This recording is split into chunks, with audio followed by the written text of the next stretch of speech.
नमस्कार। पुन्हा शिवाजीराजे भोसले या चित्रपटाचा ट्रेलर लॉन्चचा सोहळा सध्या सुरू आहे आणि राज ठाकरे बोलतात आपण थेट चाललोय।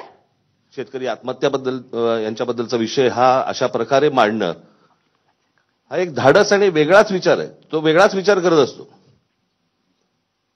आणि हेच त्याचं आत्ताचा ट्रेलर पाहून आपल्याला सर्वांनाच कळलेलं असेल, समजलेलं असेल।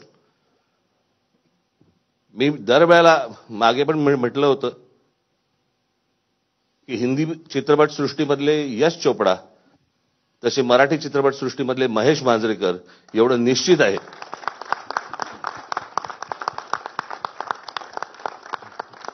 आणि याही चित्रपटाला मला असं वाटतं महाराष्ट्र प्रचंड उचलून धरेल अशी मला पूर्णपणे खात्री आहे। शिवाजी महाराजांवरती अनेक चित्रपट आले, लोकांनी आजपर्यंत उचलून धरले, परंतु ते खरंच शिवाजी महाराजांवरचे ऐतिहासिक चित्रपट होते जे मराठीमध्ये आले। हा वर्तमान आणि भूतकाळ यांच्या संगमावरचा एक अप्रतिम चित्रपट आज महेश मांजरेकर इथे घेऊन येत आहेत। मला असं वाटतं महाराष्ट्रातली मराठी जनता ही तसाच चित्रपट उचलून धरेल अशी मला आशा आहे, खात्री आहे। जी बरोबरच आहे आपल्या।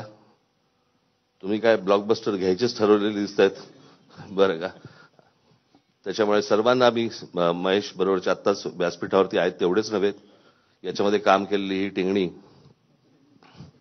सगळेच जण आहेत, अनेक लोक याच्यामध्ये यांनी काम केलेलं आहे।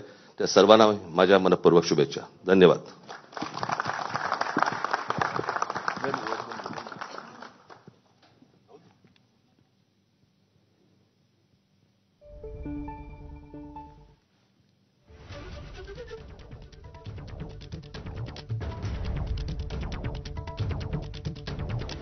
तर महेश मांजरेकर यांच्या पुन्हा शिवाजीराजे भोसले या चित्रपटाचा ट्रेलर लॉन्चचा कार्यक्रम सध्या पार पडतोय।